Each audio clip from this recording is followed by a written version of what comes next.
the lights off, George. Live on Talk Sport, it will be quite a scoop. Right, before we go to the calls, George, going back to what you were talking about before with the Wing Commander, a rather interesting email has come in from David. And David says his father fought the Israelis in Haifa in 1948 under intense attack from the guerrilla fighters, the Zionist gangs, street to street fighting with the Royal Marines, the Parachute Regiment, coming under extreme attack while trying to evacuate the Arab population from the murderous Zionists, is the way that David has put this, and says that people just seem to forget this piece of history. Well, that's the fact that today's political class thinks that life began when Tony Blair was elected in 1997. That was the year zero.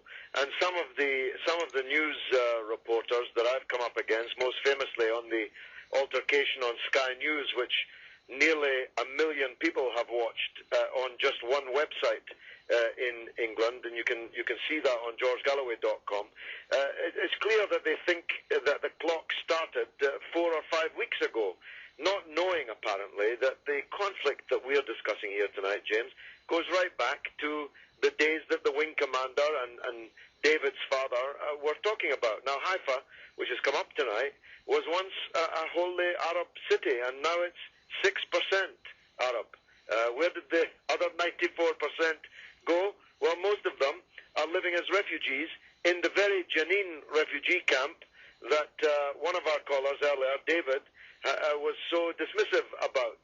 They can actually see Haifa from the roofs of their own refugee camp, so they can see their own houses, their own gardens that are being lived in by people from London or New York.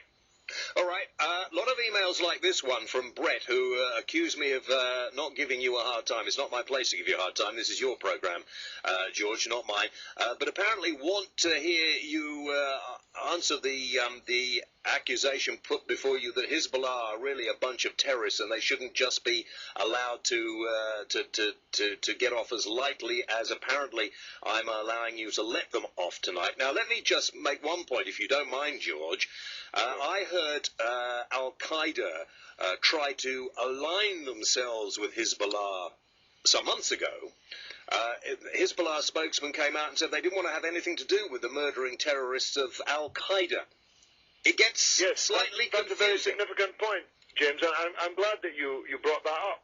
First of all, the Hezbollah are a Shiite Muslim organization, and the Al-Qaeda fanatics don't even consider Shiites to be proper Muslims. In fact, they call them heretics.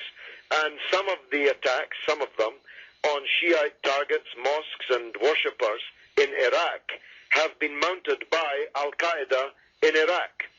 Secondly, Hezbollah is a purely national resistance. It doesn't fight anywhere else except its own country, and it doesn't fight anyone else except the country which occupies a part of its country, namely Israel. They're in no sense an international terrorist organization. If you want to be brutally frank, they should be compared with the Zionist organizations that the Wing Commander was talking about. What you can't do is say that the people who blew up the King David Hotel, who hanged the British sergeants in an orchard, who committed the atrocities in Haifa that we've just been hearing about in the email from David, drawing on the experience of his father, you can't say that's resistance, but Hezbollah are terrorists. This is turning the meaning of the English language inside out. Okay, let's take some calls now. This is John from Manchester. John, you're on the air, through to the mother of all talk show hosts, George Galloway. Congratulations. Go ahead, John. Yeah, how are you, George? Congratulations. Thank you, my friend. Yeah, I want to congratulate the Hezbollah also for acting with human kindness. You see, to the people of Lebanon. And they are very great people, because America, our great America with democracy, could not help its people during the Katrina crisis. You remember? Indeed, I made that point, John, that I was contrasting the total calm in the center of Beirut and, from what I've heard, the south of Lebanon, the building, the salvaging, the distribution of food, the distribution of shelter, the complete absence of any looting, the absence of any need for security forces opening fire on people making hay while the others suffered, stealing other people's things and so on. I was comparing and contrasting that to the record of the Bush administration in the natural disaster in New Orleans. The BBC now, it seems because of your visit to Lebanon, they've changed their mind and now they've decided to start showing you on BBC. Oh, well, I'm glad to hear that, but the most discerning listeners are on TalkSport. Because here, for 2 hours on a Saturday and Sunday, I get to have my say, and I let other people have their say. Thanks very much, John, for that call. Okay, let's go to Alan, who's in Southall in London. Alan, you're on the air through to George. Hello. Hello, George. Yes. First of all, two ways of looking at it.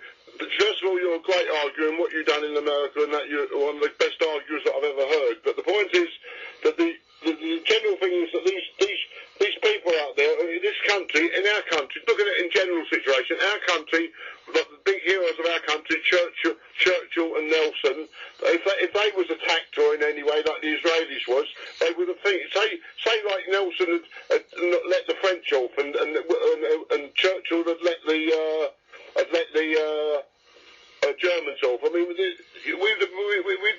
finished. And this country's always been pirates. We've made our living, and all our standard of living is made up by pirates. We can't, or even the Israelis can't afford to act soft with these type of people. We've got to stand up for ourselves.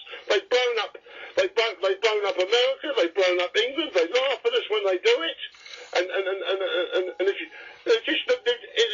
we just can't carry on like that. And although you're one of the best arguers I've ever heard, George, I don't like your logic. Okay, Alan, thanks.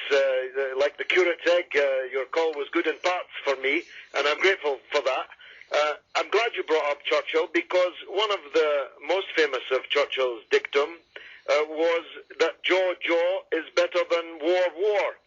And he was a man that knew what he was talking about. He was a man that knew war from the very earliest age, from fighting at the Omdurman in 1899, attending the Civil War in Cuba, fighting in the First World War, saving our country in the Second World War. He's a man who knew about war, unlike Mr. Tony Blair, who's ready to fight to the last drop of other people's blood, but who's never faced an angry foreman in his life, never mind an enemy with a weapon. Now, Churchill was right. It's better to talk than fight. And if you've got people who are ready to talk about getting their own land back and a solution, a comprehensive solution, it's better to take that option. Now, the analogy that you drew falls down on this level. Britain did not occupy a part of Germany. It did not expel the people from that part of Germany so that they were living as refugees in neighbouring countries. It did not regularly launch military offensives on Germany's borders amongst its neighbours. But that's exactly what Israel does. Israel has wiped Palestine off the map and driven the Palestinians into exile. It's their determination to return that is the key and core of this conflict. Now, John Allen, everybody with eyes that are not misted over with bias can see that unless we solve this Palestinian question, we're going to have a terrorist problem in our own country, in other people's countries. We're going to have war after war after war, and we're going to have the world disfigured with this problem of fanaticism and extremism. Because I tell you candidly, the greatest recruiting sergeant for extremism is the continued agony of the Palestinian people. It's at the heart of this whole affair. If we could solve it, and its solution is easy, the Palestinians are not asking for their whole country back. They're not asking for Haifa back. They're not asking that Haifa, which was once 100% Arab and now 6% Arab, should become 100% Arab again. They're not asking for their whole country back. They're only asking for a tiny part of their own country so that they can build a state in it. They're only asking that people who were driven out of their homes be allowed to return to them. And the neighbors, Lebanon and Syria, are only asking for the land that is theirs that was taken from them by force to be returned to them. It's simple, really. It's not rocket science. You don't have to be Einstein. This could be solved. Okay, let's go on. Harry